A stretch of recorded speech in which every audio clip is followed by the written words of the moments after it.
interesting topic which is known as the hydraulic powered robotic arms. So I am Afnan Khan. I am Santosh. I am Zabil Kati. I am Shivraj. I am Manoj. I am Rajendra Kumar BK. Start. Unimate introduced its first robotic arm in 1962. The arm was invented by George Dever and marketed by Joseph Angel Butler. To start with, the model has 5 basic components.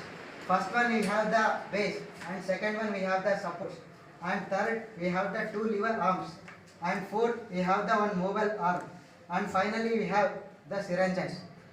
The supports are connected to base and the 2 lever arms are attached to the supports, and the movable arm is attached to the lever arm, and finally the syringes placed at regular intervals.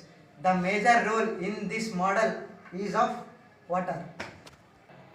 The science behind the hydraulics is called Pascal's principle. Essentially because the liquid in a pipe is incompressible, right? So the pressure must stay constant all the way through it, even when it is pushing hard from the one end or the other. I am going to explain on which principle it works. The basic principle involved in the hydraulic power robotic arm is Pascal law. It states that the pressure in this system is same. The force which produced by the fluid is throughout the surrounding is equal. It means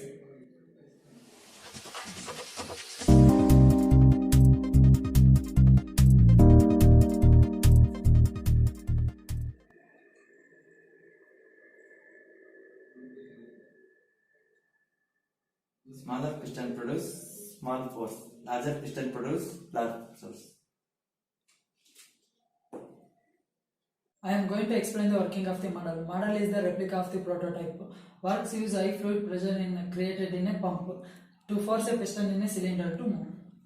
We create a pressure at one end of the fluid-filled tube. It exerts a force on a piston to it converts the mechanical work such as the movement of the arc.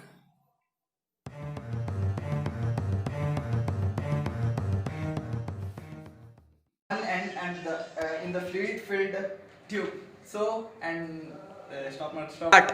Hydraulics simply transfer energy. Something creates pressure on one end of the fluid filled tube, and the pressure is exerted on the piston or similar structure of a kind.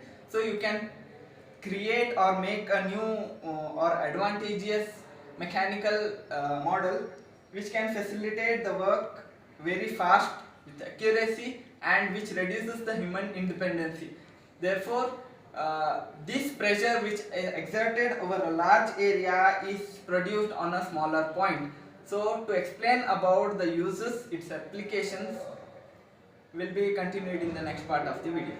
Mainly the applications of hydraulic arm is it has countless applications. It is mainly used in brakes and steerings of cars, hydraulic lifts, and jack for servicing cars and aeroplane wings, flaps, stabilizers, controllers, and landing gears, and then mechanical arm on garbage trucks, etc. and so on. Hope you liked the video. Special thank you Mr. Putra sir for encouraging us. Thank you.